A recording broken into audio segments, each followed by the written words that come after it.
Hi வணக்கம் மக்களே. இன்றைக்கி நம்ம என்ன குழம்பு வைக்க போகிறோம்னு பார்த்தீங்கன்னா அயிலை மீன் குழம்பு தான் வைக்க போகிறோம். வாங்க அயிலை மீன் குழம்பு எப்படி வைக்கிறதுன்னு சொல்லிட்டு நம்ம வீடியோக்குள்ளே போய் பார்க்கலாம். எல்லாமே நான் ரெடி பண்ணி வச்சுட்டேங்க. இங்கே பாருங்கள்,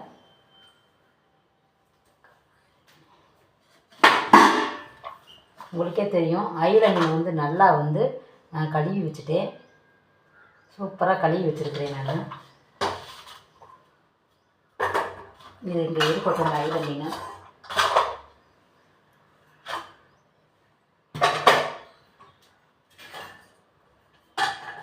இது அப்புறமா மீனை பொரிக்கிறதுக்கு தாது இந்த சட்டியை நம்ம பற்ற வச்சுக்கலாம். அடுப்பு பற்ற வச்சுக்கலாம். அடுப்பு பற்ற வச்சுக்கலாம். இதுக்கு என்ன தேவைன்னா கொஞ்சம் எண்ணெய் ஊற்றி கடுகு கருவேப்பிலை போட்டு பொரிய விட்டுட்டு நம்ம பாருங்கள், நான் எல்லாமே அரைச்சி நான் நல்லா கலக்கி குழம்பு பதத்துக்கு வச்சுருக்கிறேன். இது அப்படியே நம்ம ஊற்றி விட்டுடலாம். அதில் சட்டி காயட்டு இப்போதைக்கு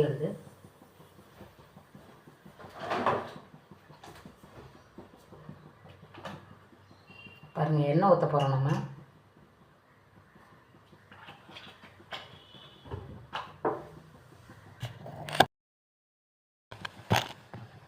சட்டி காஞ்சிருச்சு. நம்ம எண்ணெய் ஊற்றலாங்க. பாருங்கள், இந்த எண்ணெய் தான் ஊற்ற போகிறேன். கொஞ்சமாக எண்ணெய் ஊற்றுவோம். எண்ணெய் ஊற்றிட்டு கடுகு போட்டு பொரிய விட்டுறலாம்.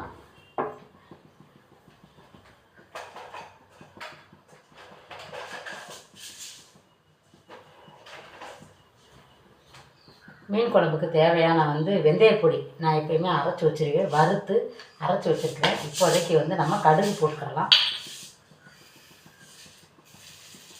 எப்பயுமே நான் கையில் தாங்க அளவு எடுத்துக்கிறீங்க, அதனால் போட்டுக்கலாம். பொரியட்டும். உங்களுக்கே காமிக்கிறேன், புரியுதுங்களா? உடனே பாருங்கள், நான் ஏற்கனவே கருவேப்பிலையெல்லாம் எடுத்து வச்சுட்டேன்.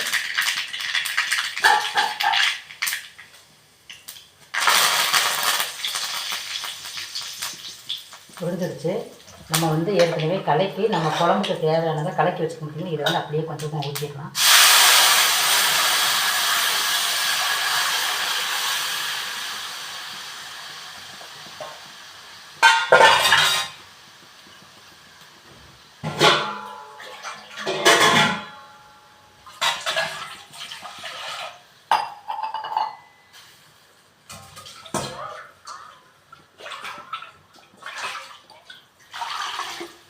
இந்த இதில் மிளகாத்தூள், வெங்காயம், தக்காளி வதக்கி வச்சது, தேங்காய், புளித்தண்ணி எல்லாமே குழம்புக்கு தேவையான குழம்பு மிளகாத்தூள் எல்லாமே கலக்கி ரெடி பண்ணி தாங்க நான் வச்சுருந்து உப்பு போட்டு கலக்கி வச்சுட்டு நம்ம ரெடியான உடனே நம்ம மீனை கழுவிட்டு ரெடியான உடனே குழம்பு கூட்டி வச்சுக்கலாம் அப்படின்ட்டு நான் ரெடி பண்ணி வச்சுட்டு தான் போனேன்.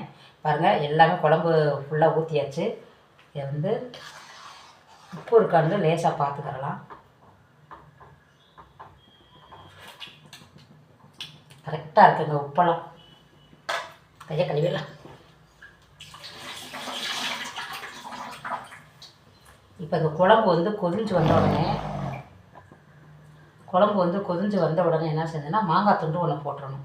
நான் ஏற்கனவே ஆல்ரெடி இந்த பாருங்க மாங்காய் வாங்கி வச்சுருக்கிறேன். நான் இதில் அரை பீஸு மேலே இருக்கிற ஒரு அரை பீஸை மட்டும் எடுத்து இதில் போட்டுடலாம். குழம்பு நல்லா கொதிஞ்சு காஞ்சி வரும்போது போட்டுட்டு அப்புறமா மீன் சேர்த்துக்கிறலாம். அப்போ தான் ரெண்டுமே சூப்பராக இருக்கும். இந்த மாங்காய் சேர்க்கும்போது அந்த மீனுக்குள்ளே அந்த மாங்காய் சாறு, இந்த குழம்பு சாறுலாம் இறங்கும்போது டேஸ்ட்டாக இருக்குங்க இந்த அயிலை மீன் குழம்பு.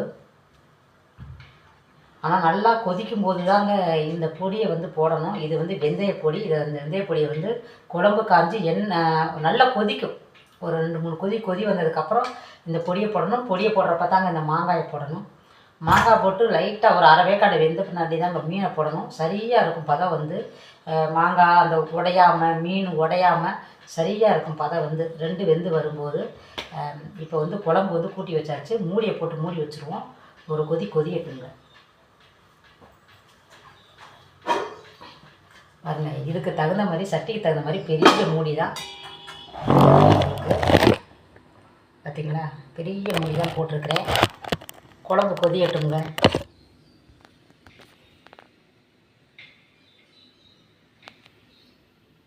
அதுக்குள்ளே இந்த மாங்காயை வந்து கட் பண்ணி வச்சுக்கிறலாம். வாங்க குழம்பு ஓப்பன் பண்ணி பார்க்கலாம் குழம்பு கொதிச்சாண்டு. ஏன்னா நான் வாசனை வருது, குழம்பு கொதிஞ்ச வாசனை பார்த்தீங்களா. நல்லா கொதிஞ்சு வருதுங்களா. இந்த டயத்தில் தான் என்ன செஞ்சிடணும், நம்ம வந்து வெந்தயத்தூளை சேர்க்கணும்.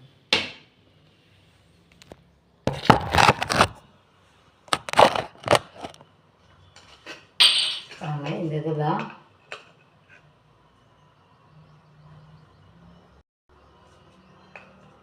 ஒரு 1.5 ஸ்பூன் சேர்த்துக்கிடலாம். ஏன்னா கசக்கும், அப்புறம் இல்லைன்னா நம்ம அதிகமாக போட்டோம்னா வந்து குழம்பு வந்து கசக்க ஆரம்பிச்சிடும். ஒரு கிளறி விட்டுறோம், குழம்பு வந்து கிண்டி விட்டுறலாம். கிண்டி விட்டுட்டு வந்து நம்ம வந்து அலசி வச்சுக்கிறோம் மாங்காய்.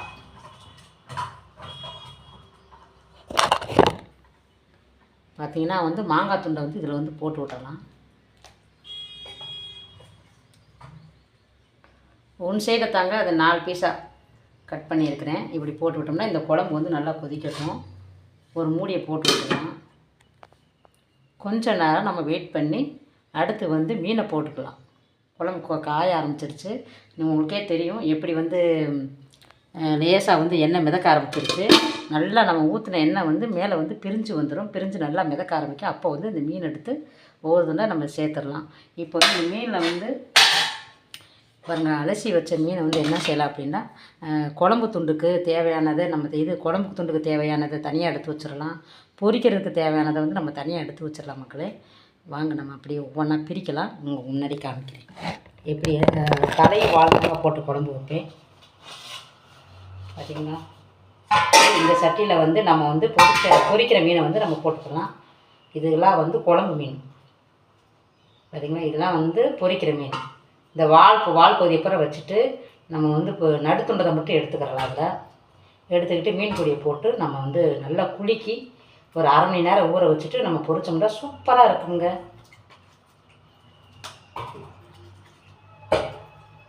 இதில் வந்து குழம்புக்கே வந்து நிறையா துண்டை வருதுங்க. அயிலை மீன் வந்து நல்லா இருக்கும் குழம்பு.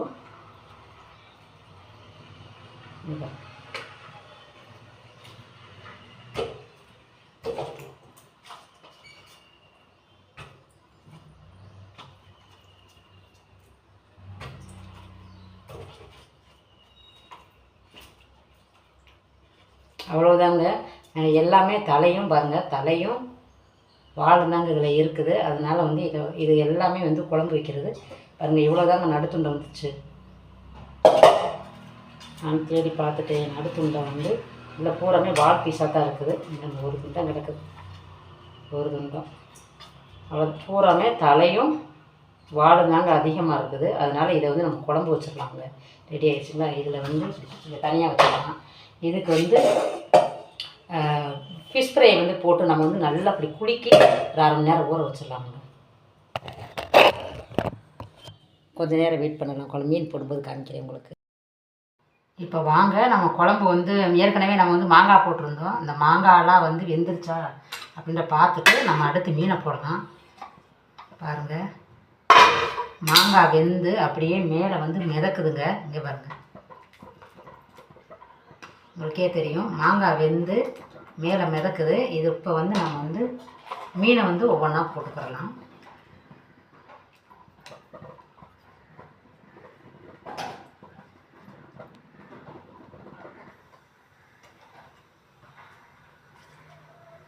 பாருங்கள், போட்டுக்கலாம்.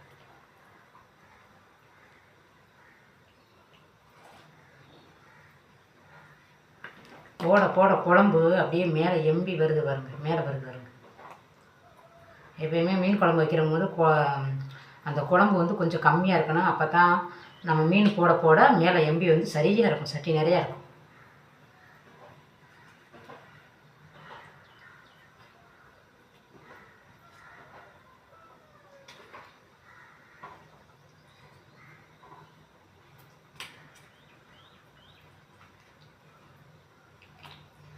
ஃபுல்லாகிடுச்சு, சட்டி நிறையா குழம்பு வந்துருச்சு.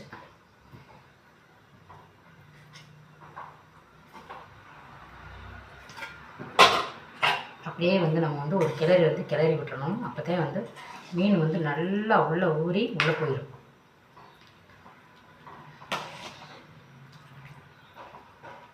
ஏன்னா அதுக்கப்புறம் நம்ம கிளறினோம்னா வந்து மீன் எல்லாமே உடஞ்சிரும். இப்போயே கிளறிடணும். பாருங்கள், குழம்பு வந்து நல்லாவே எண்ணெய் பிரிஞ்சு வந்துருச்சுங்க.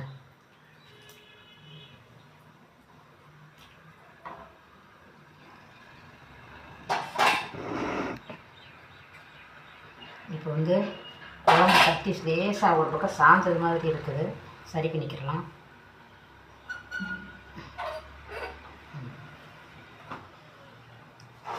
சிம்மில் போட்டுக்கலாம். குழம்பு வந்து நம்ம ஹை ஃப்ளேமில் வைக்கக்கூடாது, சிம்மில் தான் போட்டுக்கணும்.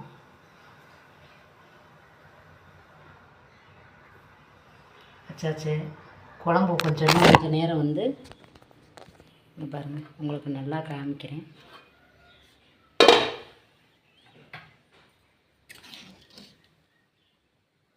எப்படி இருக்குது பார்த்தீங்களா? அயிலை மீன் குழம்பு.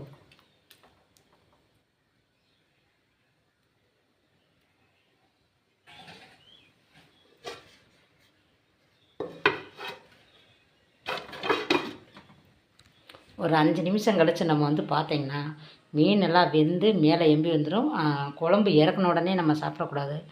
ஒரு 1/4 மணி நேரம் கழித்து நம்ம சாப்பிட்டோம்னா அந்த ருசி, அந்த குழம்பு ருசி பூராமே மீனுக்குள்ளே இறங்கியிருக்கும். டேஸ்ட்டாகவும் இருக்கும் குழம்பு. பாருங்கள் மக்களே. அங்கே இன்னொன்று பார்த்திங்கன்னா வந்து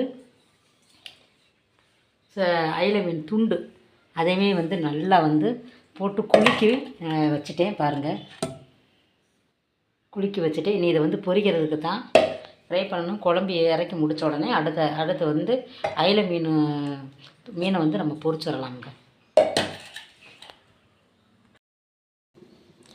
வாங்க, குழம்ப வந்து வெந்துருச்சானான்னு பார்த்துக்கிறலாம். குழம்பு இங்கே பாருங்கள், மீன் குழம்பு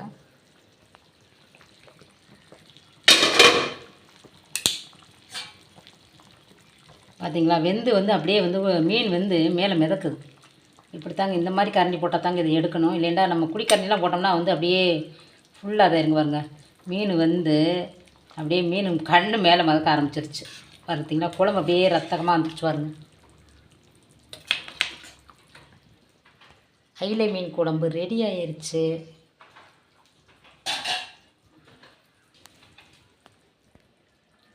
டேஸ்டான கொதிக்கிற அயிலை மீன் குழம்பு. வாங்க சாப்பிடலாம்.